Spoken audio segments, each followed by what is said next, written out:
Bonne année 2025 à tous, j'espère que vous avez passé un merveilleux Noël et un bon début d'année. Me concernant en termes de résolution, on reste sur du classique, de la perte de poids, car je suis très sédentaire vis-à-vis de mon boulot et passer plus de temps avec mes proches. Ce que j'ai déjà entamé fin 2024 puisque j'étais un peu plus absent sur la chaîne et j'ai aussi fait une grande randonnée, celle du GR34 en Bretagne, un peu plus de 300 km en quelques jours, ce qui a valu une perte de quelques kilos et un renforcement mental pour démarrer l'année en beauté. Et c'est plus ou moins dans le cadre de ce GR que je me suis rapproché d'un constructeur afin de découvrir pour la première fois un téléphone renforcé sous Android et plus précisément le Huiléphone Armor 27 Pro qui m'a quand même servi pendant plusieurs semaines.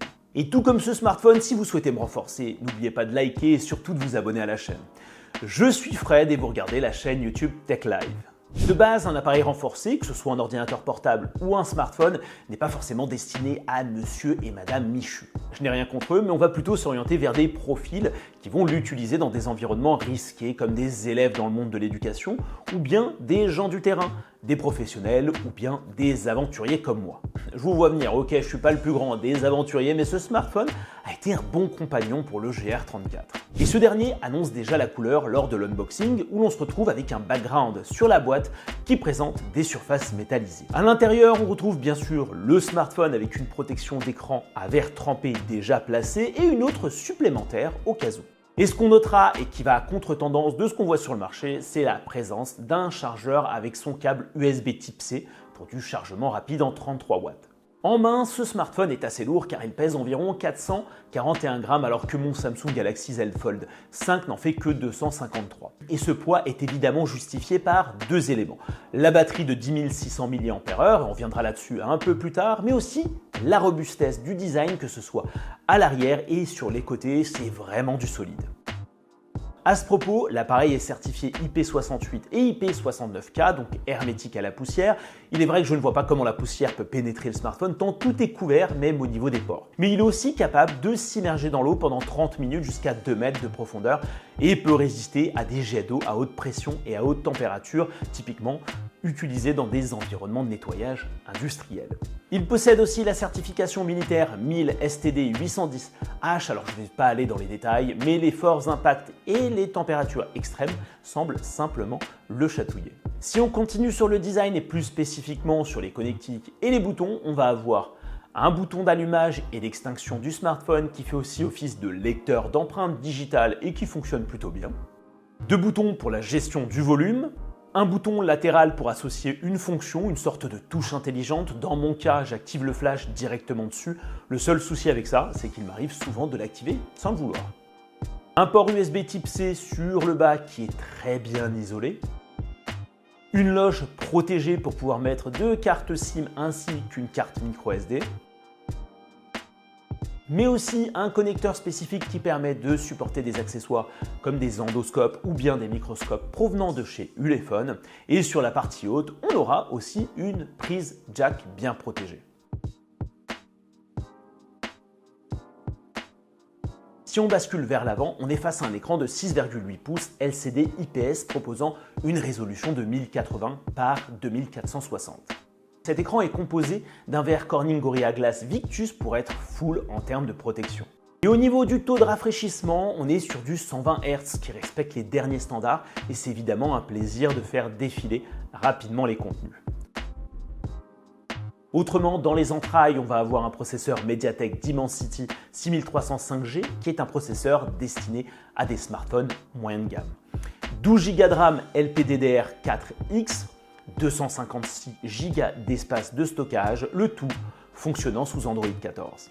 Regarder des vidéos YouTube, ça reste plaisant, mais c'est un peu déceptif de rebasculer du Z Fold vers un modèle de smartphone non pliant, on perd en confort. Et malgré des résultats de benchmark bas, on arrive facilement à jouer à des jeux vidéo pour tirer ses cartes Pokémon ou bien jouer à Roblox ou même pousser Asphalt Legends sans aucun souci de fonctionnement. Mais dans l'absolu, au vu des populations ciblées par ce smartphone, pas besoin d'avoir une machine de guerre au niveau du processeur. Et c'est là où je vais vous faire un retour sur ce que j'ai apprécié et moins apprécié durant la grande randonnée. Un des premiers points importants, c'est sa batterie. Avec 10 600 mAh, vous pouvez facilement le faire tenir 2 à 3 jours sans se contraindre ou devoir trop se limiter sur la consommation de contenu. Ce qui signifie que vous n'êtes pas là à devoir réfléchir à le recharger toutes les fins de journée. Par contre, le revers de la médaille, c'est évidemment son poids lorsque vous le saisissez assez longtemps pour rédiger des mails ou bien regarder des contenus vidéo. On sent que ça fatigue. Globalement, c'est tenable, mais quand vous rebasculez vers un smartphone classique, vous avez l'impression de revivre. Et il faut effectivement faire gaffe à ce qu'il ne vous tombe pas dessus si vous êtes dans votre lit en train de regarder un contenu sur YouTube, quoique ça pourrait vous faciliter l'endormissement.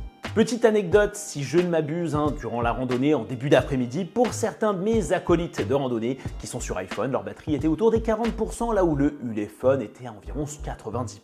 Autre point important, sa résistance est vraiment impressionnante. J'ai dû le faire tomber 3 fois sur du bitume et rien ne s'est cassé, ça a laissé quelques petites traces sur les surfaces qui dépassent l'écran et qui servent finalement à cela. Je l'ai également fait volontairement tomber à 1 mètre de profondeur pendant quelques secondes et le smartphone fonctionne toujours aussi bien, excepté pour les haut-parleurs qui ont quand même besoin de quelques minutes pour retrouver un son entendable. Autre chose, avec ce Ulefone Armor 27 Pro, j'ai reçu une coque. Alors ça semble être une coque supplémentaire pour protéger un smartphone déjà ultra solide, mais pour moi c'était plutôt une coque complémentaire pour y greffer un accessoire. Et en l'occurrence, j'avais un mousqueton qui m'a permis d'avoir le smartphone attaché à mon sac de randonnée, ce qui est plutôt agréable et bien pensé puisqu'on ne l'a pas en poche et selon où vous le mettez, vous pouvez le saisir rapidement. Au niveau de la photo et de la vidéo, c'est là où le bas blesse et on ne peut pas avoir le beurre et l'argent du beurre sur un smartphone milieu de gamme d'un constructeur chinois. Sans entrer dans les spécifications détaillées, vous ne pouvez pas avoir un rendu aussi clair, coloré et même détaillé qu'un Samsung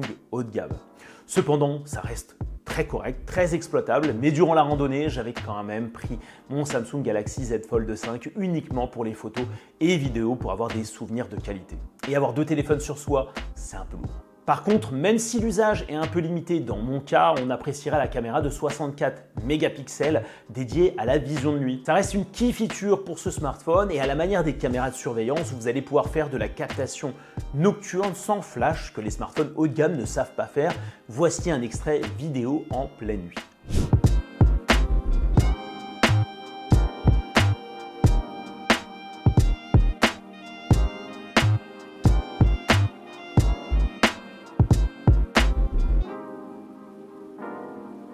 Et avant de basculer vers la conclusion, je voulais ajouter des éléments concernant les mises à jour d'Android sur ce smartphone. Comme précité, nous sommes sous Android 14 et tout fonctionne bien. Mais contrairement aux versions d'Android des grands constructeurs, il ne faut pas s'attendre à passer vers Android 15 car Ulefone fait partie des partenaires un peu éloignés de Google et va uniquement fournir des patchs de sécurité. Est-ce que c'est grave, docteur? Je dirais qu'il y a de la marge avant d'arriver à des fonctionnalités d'Android qui ne seront plus supportées par Google et même des applications incompatibles de Google Play Store. Donc rien d'alarmant, mais bon à savoir. Voilà tout pour ce retour d'expérience du Ulefone Armor 27 Pro. Je voulais vraiment voir ce que valait un smartphone renforcé de ce type. Et il remplit très bien son job avec sa batterie conséquente et son design robuste qui peut répondre aux besoins des aventuriers ou des employés de terrain dans le monde de l'entreprise. Si cette vidéo vous a plu, vous savez ce qu'il vous reste à faire. Il suffit simplement de la liker et surtout de vous abonner à la chaîne sans oublier d'activer la cloche des notifications.